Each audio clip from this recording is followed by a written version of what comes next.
నమస్తే. మనం ఇప్పుడు శంషాబాద్ దగ్గర ఉన్నటువంటి బహదూర్‌గూడ దగ్గర ఉన్నాం. సో, ఏవైతే ఏళ్లకు ఏళ్ళు సాగు చేసుకుంటున్నటువంటి భూములు కోల్పోతున్నామని చెప్పేసి రైతులు ఏ విధంగానైతే ఆవేదన వ్యక్తం చేస్తా ఉన్నారో, ఏ భూముల్లోనైతే వాళ్ళ యొక్క ఆవేదన వ్యక్తం చేస్తా ఉన్నారో, అదే భూముల్లో నేనున్నా. సో, ఒక పక్కనేమో ముందేమో టెంటు యేసుకొని పెద్ద ఎత్తున ఈ బహదూర్‌గూడలో ఉన్నటువంటి రైతులంతా కూడా ఆందోళన చెందుతా ఉంటే, మరొక పక్కన చాలామంది ఈ సంబంధించిన బహదూర్‌గూడకు సంబంధించినటువంటి చాలా మందిని పోలీసులు ఇప్పటికే అరెస్ట్ చేసినట్టుగా సమాచారం అంతా ఉంది. సో, ఒకసారి చూసుకోవచ్చు. ఇదే పంట పొలాలు, ఇవే సంబంధించినటువంటి భూముల్ని రైతులు రేపు కోల్పోబోతున్నటువంటి భూములు ఇయన్నీ కూడా ఇవే. మరి ఇవి సాగు అవుతున్నటువంటి భూములా? సాగు కానటువంటి భూములా? ఒక్కసారి చూపెట్టేటువంటి ప్రయత్నం కోసమే ఈ వార్త చేస్తా ఉన్నాం. సో, ముఖ్యంగా దీంట్లో ఈ బహదూర్‌గూడలో 62, 28 సర్వే నంబర్. ఈ ఈ సంబంధించినటువంటి ఈ 2 సర్వే నంబర్‌లో ఉన్నటువంటిది గవర్నమెంట్ ల్యాండే కాదనట్లేం. ఇది ఉంది గవర్నమెంట్ ల్యాండే. సో, మరో పక్కన ఇక్కడ బుల్లెట్ ట్రైన్ హబ్బు అంటే ఏదైతే జంక్షన్ లాగా ఉండేటువంటి దాని మాదిరిగా ఇక్కడ ఒక ప్రాజెక్ట్ రాబోతా ఉన్నది ఈ బహదూర్‌గూడ దగ్గరనే. దానికోసమే 650 ఎకరాలని ఇక్కడ ఉన్నటువంటి గతంలో ఏళ్ళకేళ్ళు సాగు చేసుకున్నటువంటి వాళ్ళ యొక్క భూములను తీసుకోవడానికి రేవంత్ రెడ్డి ఈ ఈ ఈ భూముల్ని తీసుకోబోతా ఉన్నాడు. రేపో మాపో ఇక్కడి నుంచి వీళ్ళకి వెకేలు చేయాలి. ఈ భూములు మీవి కావు అని చెప్పేసి కరాఖండిగా రైతులకు సైతం కూడా చెప్పడం జరిగింది. ఇక వాళ్ళు కూడా వెకేలు మేము చేసేటువంటి అవకాశమే లేదు. మా ప్రాణాలను ఇస్తాం గానీ మేము భూముల్ని వదులుకోమని చెప్పేసి వాళ్ళు కరాఖండిగా చెప్తా ఉన్నారు. సరే ఏదేమైనా గానీ భూములు కావాలంటే ఒక 10, 12 సంవత్సరాలు సాగులో ఉన్నా, కబ్జాలో ఉన్నా అవి వాళ్ళ పేరు మీద పట్టాలయిపోతాయి ఆటోమేటిక్‌గా. అట్లాంటిది వీళ్ళు 40, 50 వాళ్ళ తాతల తండ్రుల కానించి వ్యవసాయం ఈ భూమి పైన ఆధారపడుతున్నప్పటికీ పట్టాలైతే గాలేదు ఇవి. పట్టాలైతే గాలేదు. వాళ్ళ దగ్గర అయితే ఎట్లాంటియైతే లెవ్వు. కానీ మేము సాగు చేసుకుంటున్నాం అని చెప్పేసి వాళ్ళు చెప్తా ఉన్నారు. సరే ఏదేమైనా ఈ భూములను లాక్కోవాలన్నటువంటి ప్రయత్నం అయితే ఒక భగీరథ ప్రయత్నం అయితే జరుగుతుంది. ఇగో ఇది మనం గులాబీ తోటలో ఉన్నాం. ఇది గులాబీ తోట ఇదంతా గూడా. ఇక్కడి నుంచి శంషాబాద్ ఎయిర్‌పోర్ట్ ఎంత అంటే కేవలం 2.5 నుంచి 3 కిలోమీటర్ల దూరం మాత్రమే ఉంటది. ఇప్పుడు నేను ఉన్నటువంటి ఈ భూములు ఏవైతే పోతున్నాయో, ఈ భూములన్నీ గూడా ఈ శంషాబాద్ ఎయిర్‌పోర్ట్ పరిధిలో ఉన్నటువంటి భూములు. ఇవి 650 ఎకరాలంతా గూడా శంషాబాద్ ఎయిర్‌పోర్ట్ గోడ ఏదైతే ఉంటుందో, ఈ గోడ వరకు ఈ 650 ఎకరాలు ఉంటది మొత్తం. సో, ఈ 650 ఎకరాల్లో మనిషికి 10 గుంటలు ఉంది, ఎకరం ఉంది, కొంతమందికి 2 ఎకరాలు ఉంది, ఎకరన్నర ఉంది.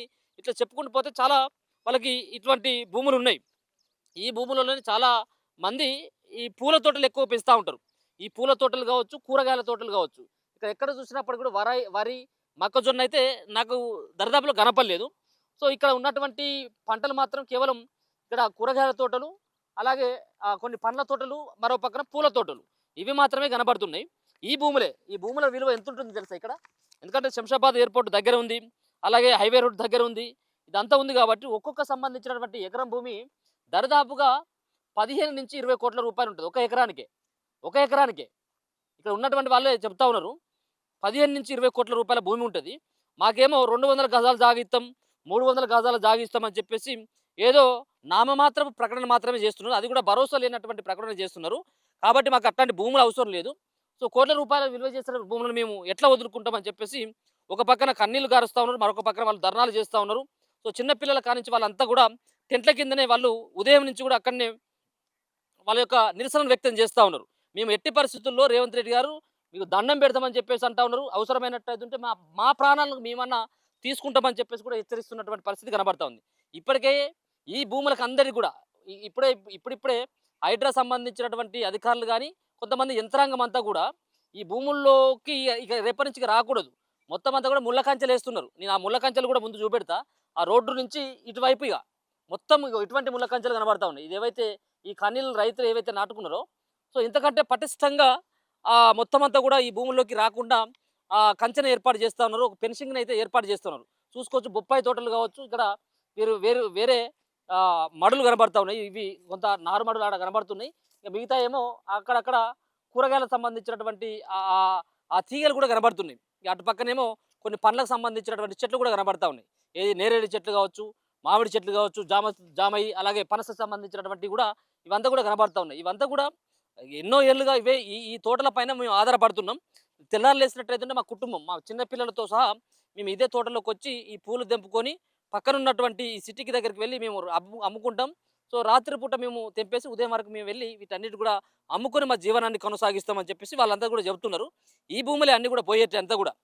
ఒకసారి ఇక్కడికొచ్చేసి ఒకసారి ఇక్కడ నుంచి చూపెడితే అక్కడ సాటిలైట్ సిగ్నల్స్ ఏదైతే మా ఎయిర్‌పోర్ట్ సంబంధించిన శంషాబాద్ ఎయిర్‌పోర్ట్ ఏదైతే ఉందో, ఈ శంషాబాద్ ఎయిర్‌పోర్ట్ సైతం గూడా ఇక్కడ సాటిలైట్ సిగ్నల్స్ సైతం గూడా ఇక్కడి నుంచి కనబడతా ఉంటాయి.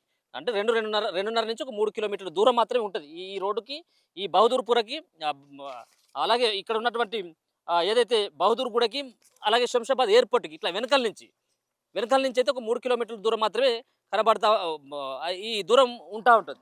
సో, ఈ భూముల్ని దయచేసి మీరు తీసుకోవద్దని చెప్పేసి వాళ్ళు విన్నవిస్తా ఉన్నారు. వాళ్ళు కూడా కోరుతా ఉన్నారు. సరే అయినప్పటికి కూడా ఏదేమైనా కూడా ఈ భారీ ప్రాజెక్ట్ కోసం ఏదో మెట్రో సారీ ఉన్నటువంటి ఏదైతే బుల్లెట్ ట్రైన్ సంబంధించినటువంటి ప్రాజెక్ట్ కోసం ఈ తీసుకుంటున్నటువంటి ఈ ల్యాండ్‌ని వాళ్ళు విజ్ఞప్తి చేస్తున్నప్పటికీ తీసుకోకూడదని చెప్పేసి సో, తీసుకునేందుకు ఆల్మోస్ట్ కంప్లీట్ అయిపోయింది. వీళ్ళని ఇక్కడి నుంచి పంపించడానికైతే భగీరథమైనటువంటి ఒక ప్రయత్నాలైతే జరుగుతా ఉన్నాయి. ఇన్నేళ్ల పాటు మరి వీళ్ళు ఒకసారి చూపెట్టారు. సో, ఇప్పుడే ఫ్లైట్ సైతం కూడా ఎగురుతుంది చూడండి. అంటే ఎయిర్‌పోర్ట్ మీకు ఎంత దూరం ఉందని చెప్పేసి చెప్పడానికి అదంతా కూడా నేను చూపెట్టేది. జస్ట్ ఇక్కడే కొంత జస్ట్ 2.5, 3 కిలోమీటర్ల దూరం మాత్రమే ఉండేదంతా కూడా. సో, ఒకసారి ఇక్కడి నుంచి కనబడుతుందనుకుంటా. ఈ సాటిలైట్ సంబంధించినటువంటి సిగ్నల్స్ ఏదంటే విమానాలు రాకపోకలకు సంబంధించినటువంటి సిగ్నల్స్ ఇచ్చేటువంటి వ్యవస్థ ఏదైతే ఉంటుందో కేవలం ఇక్కడి నుంచి 2.5 నుంచి 3 కిలోమీటర్ల దూరం మాత్రమే ఉంటది. సో, ఇవన్నీ కూడా అవే. ఈ భూములు 650 సంబంధించినటువంటి ఎకరాలు ఏవైతే ఉన్నాయో, ఈ సర్వే నంబర్ 62, 28 ఉన్నటువంటి సర్వే నంబర్‌లు ఏవైతే ఉన్నాయో, మొత్తానికి ఈ భూములే మొత్తం తీసుకునేది ఈ భూములు మాత్రమే. సో, ఈ రోడ్డు అవతల వైపు అయితే ఏవైతే లేవు, రోడ్డు ఇవతల వైపు ఉన్నటువంటి ఈ ల్యాండ్స్‌నే గవర్నమెంట్ సేకరించబోతా ఉన్నది. రేపు బుల్లెట్ ట్రైన్ సంబంధించినటువంటి ఈ ప్రాజెక్ట్ ఏదైతే ఉందో, ఈ ప్రాజెక్ట్ సైతం కూడా రేపు దీంట్లోనే ఈ ప్రాజెక్ట్ రాబోతా ఉన్నది. ఒక పక్కన రైతులు విజ్ఞప్తులు చేస్తా ఉన్నారు. మరో పక్కన రైతులు సైతం కూడా మాకొక భరోసా ఇస్తే మాత్రమే, మాకు వేరే దగ్గర ల్యాండ్ చూపెడితే మాత్రమే మేము వెళ్ళేందుకు మేము సిద్ధంగా ఉన్నాం తప్పించి, పరిహారం మాకు అవసరం లేదు, మాకు డబ్బులు ఇస్తామంటే అవసరం లేదు. మేము ఎంతైతే భూమిని కోల్పోతున్నామో, ఆ భూమి మాకు వేరే చోట చూపెట్టాల్సినటువంటి అవసరం ఉందని చెప్పేసి వాళ్ళు విజ్ఞప్తులు చేస్తున్నటువంటి సందర్భం కూడా కనబడతా ఉంది. ఇక ఒకసారి బయటికి కూడా వెళ్ళేటువంటి ప్రయత్నం చేద్దాం. అక్కడ హైడ్రా సంబంధించినటువంటి అధికారులు సైతం కూడా ఈ పెన్షన్‌కి సంబంధించిన పనులన్నీ కూడా చేస్తా ఉన్నారు. మొత్తానికి ఒకసారి ఎందుకంటే ఇవి పంట పొలాలా? లేకపోతే ఊరికే బీడుగా ఉన్నటువంటి భూములా? లేకపోయినట్టయితుంటే రాళ్ళున్నటువంటి భూములు అని చెప్పేసి కొంతమందికి అనుమానం రావచ్చేమో. కానీ ఇయన్నీ కూడా పొలాలకు అనువైనటువంటి ఈ ప్రదేశాలుగా చెప్తా ఉన్నారు. సో, ఇన్ని సంవత్సరాలుగా మేము ఇక్కడ ఇదేమో అది కూడా గులాబీ తోటే. ఇది కూడా గులాబీ తోటే. ఇది ఇదేమంటారు దీన్ని? తెలుసా నీకు? గులాబీ పూలే కానీ ఇగ వేరే వెరైటీ. హ్మ్. సో, కనబడతా ఉన్నాయి కదా! ఇవంతా కూడా గులాబీ తోటే. ఇయన్నీ కూడా మాక్సిమం దరిదాపుగా ఇవే తోటలు. పూల తోటలే అవన్నీ కూడా. ఇవన్నీ కూడా ఉన్నాయి. సో, చూద్దాం మరి. ఒక పక్కనేమో రైతుల యొక్క ఆందోళన కనబడతా ఉంది. మరో పక్కన ప్రభుత్వం సైతం కూడా వెనక్కొచ్చేటువంటి పరిస్థితి అయితే కనపడట్లేదు. ఈ భూములు తీసుకునేందుకైతే ప్రభుత్వం ఆల్మోస్ట్ సంసిద్ధమైందని అయితే చెప్పుకోవచ్చు.